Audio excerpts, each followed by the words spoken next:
right. Good morning, everyone. And thank you for joining us here today at the Connecticut Lottery Corporation's headquarters.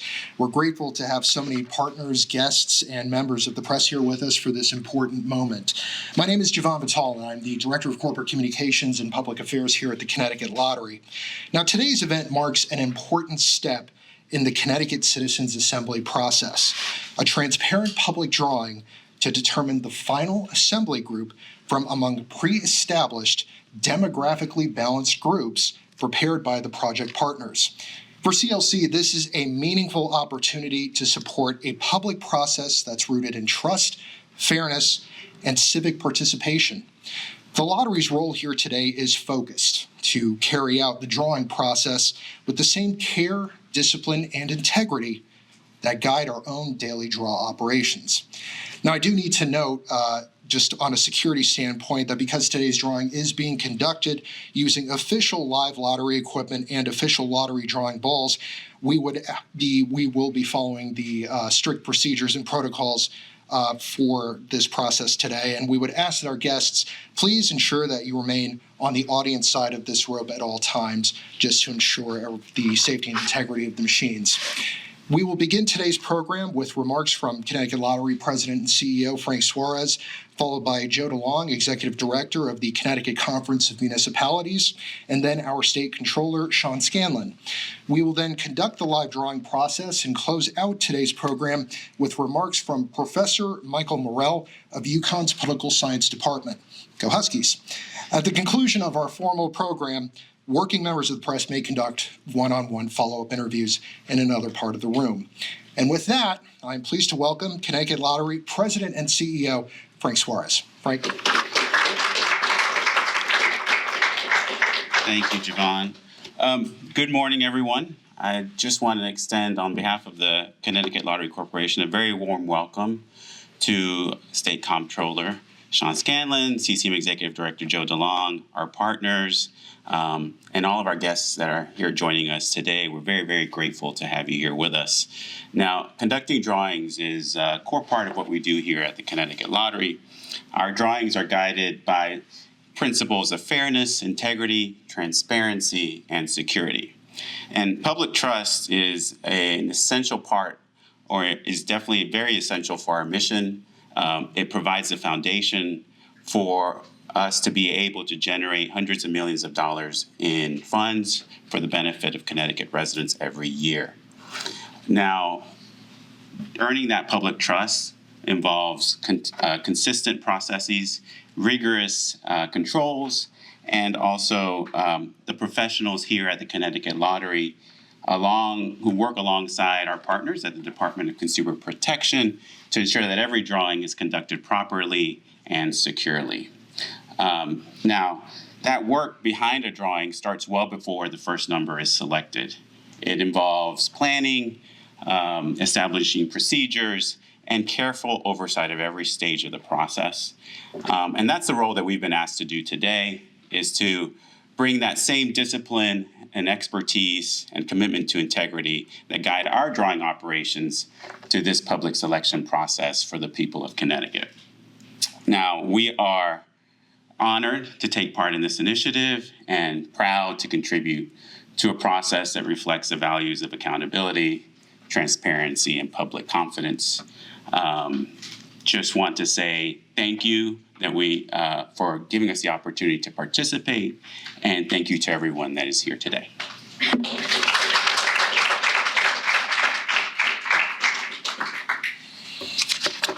All right, thank you, Frank. Our next speaker will be Joe DeLong, Executive Director of the Connecticut Conference of Municipalities.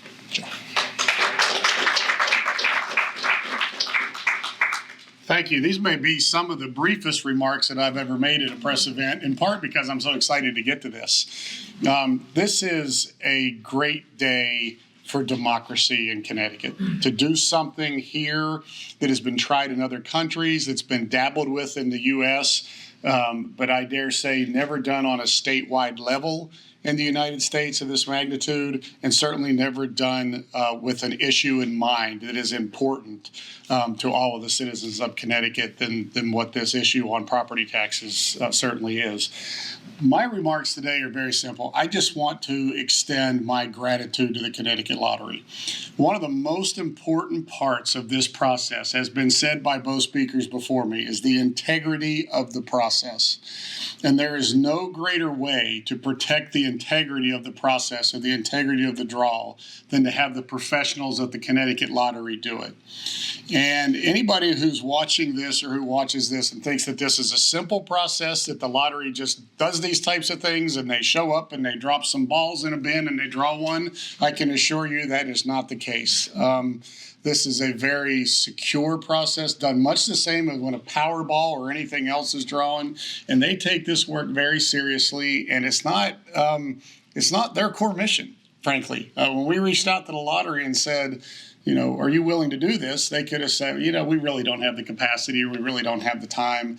Instead, they leaned in and said, this is an historic day in Connecticut, and we're glad to be a part of it. And I am incredibly, incredibly grateful to the folks at the lottery for feeling that way and for doing this for us. So that is all that I have to say, because I can't wait to get to the show in front of us and find out the 110 citizens that we're going to be really engaging with and watching them do their independent work over the next several months. So thank you.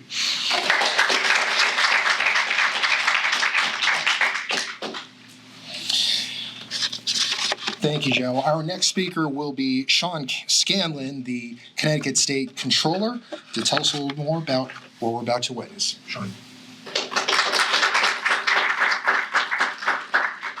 Well, good morning, everybody, and thank you to the lottery for helping us do what I agree with Joe, that this is a really historic and exciting day for the state of Connecticut. And I'm really excited to be working on this project with CCM, with Yale, with UConn, to do something completely different and sort of crazy in the state of Connecticut. And I think I embrace that because as an elected official, as somebody who has served both in the legislature and now in the executive branch, I have heard for too long that people are so frustrated by the broken property tax system that we have. Whether they're Democrats, Republicans, independents, they all agree that the system is broken.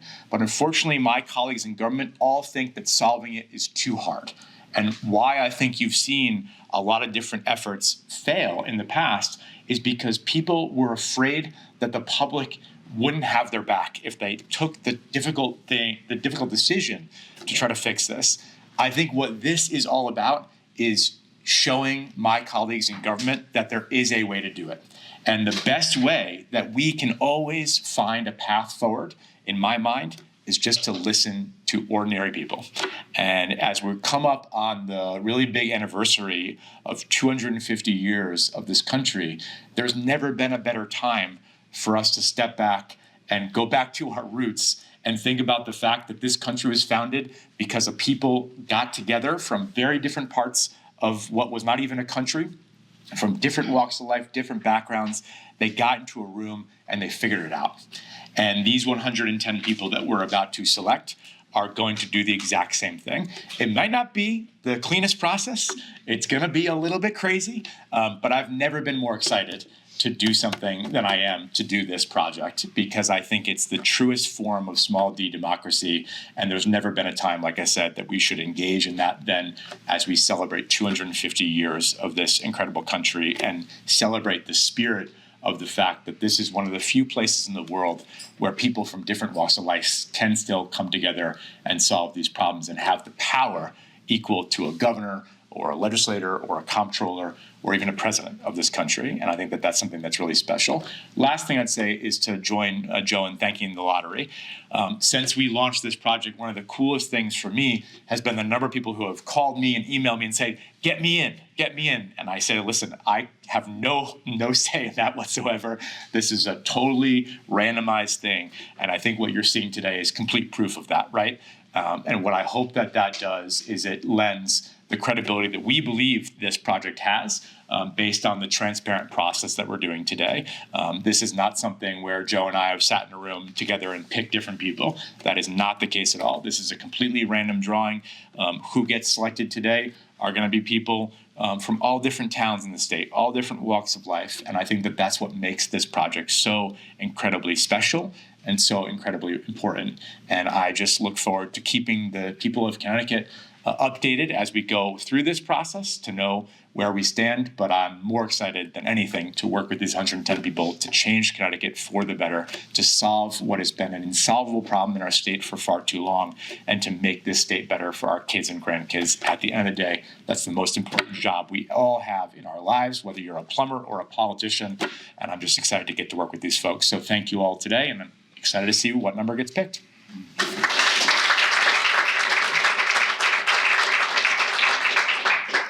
Thank you, Controller Scanlon. Okay, the moment we've all been waiting for. We will now move to the live drawing portion of today's program. Now, at this time, I'd like to invite our Connecticut Lottery Drawing Associates, Patrice Logan and Elise Reichert, to come up and get into position for the draw. Now, because today's drawing is being conducted using official live lottery equipment and official lottery drawing balls, we will be following strict security and handling procedures throughout this portion of the program. And again, we would ask that our guests please ensure that you always remain on the audience side of the row. Now, each ball corresponds to one of the pre-established demographically balanced groups prepared for this process. Once the balls are secured in the machine, they will mix for about 30 seconds to ensure proper randomization. And after the mixing period is complete, Patrice will draw one ball, and that number on that ball will correspond to the group selected to move forward as the Connecticut Citizens Assembly on property taxes. So at this point, Patrice and Elise, please proceed.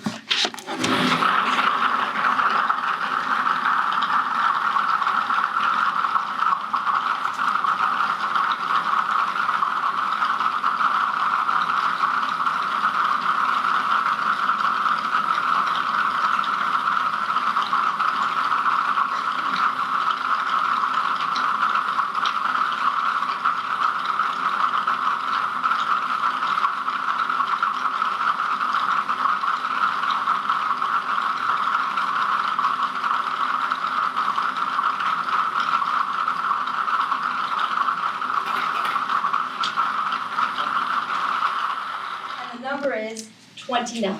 29.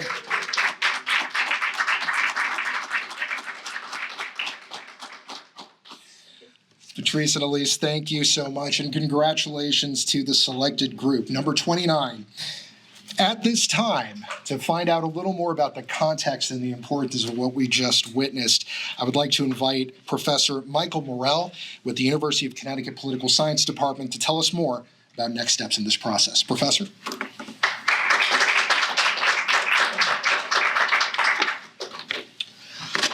Thank you very much. And I want to echo my thanks to the Connecticut Lottery, because our goal with this project is to ensure its integrity and ensure that the citizens that we impanel are a randomly drawn representative sample of the citizens of Connecticut. And I'm going to explain how we did that a little bit. You know, in ancient Greece, in Athens, they had a machine, kind of like a lottery machine. And you would put your name slot into this slot, and they would let the balls fall down, and if the certain ball came up, you got selected to be on the jury or the assembly for that day. And that's what we were trying to emulate, is this random selection. So we sent out 240,000 letters randomly across the state of Connecticut. We got over 2,300 people that responded and filled out our first baseline survey demonstrating their interest. We then asked them to fill out a second survey to make sure that they were available, and we ended up with 1,507 citizens across the state of Connecticut from all over different parts of Connecticut who said they were willing and wanted to be a part of this. We then took those 1,507 citizens and we created panels of 110 using three important criteria. First of all, where they lived, so we had geographic spread. Second, whether they owned a home or not, because of the importance of that to the property tax. And finally, whether they had children or not, because having children in the schools is also very important to this. We used those blocks, and we created 50 million different panels of 110 students randomly, or 110, sorry, I'm a professor, students, 110 citizens randomly selected Out of those 50 million, we checked to make sure that they represented within a tolerance level the demographics of this state in terms of race, in terms of gender, in terms of income, in terms of rural versus urban, in terms of party. And we checked that, and we ended up with 9,000, I want to make sure I get my number right here. We ended up with 9,975 different panels that were represented all of those within a certain tolerance level. We then used another random process to choose 40 of those panels and assigned one of those ball numbers to those 40 panels. And so we've gone through several layers of processes to make sure that what we've got with panel 29 is a random sample of citizens that represents people from across the state, homeowners, non-homeowners, right? People with children, people with not, and represents all the different demographics of this state. And there was no point at which any one of us knew who those people were. I don't know who those people are. This may be the first drawing in lottery history where there was no one sitting there saying, pick number 29. Because we don't even know. I could open up my laptop and we do know who the panel of 110 citizens will be now, but we didn't know going into this. So this is exciting. This is a moment. There's going to be 110 citizens who come from all over this state that we're going to bring together in about a month and start talking about our property taxes.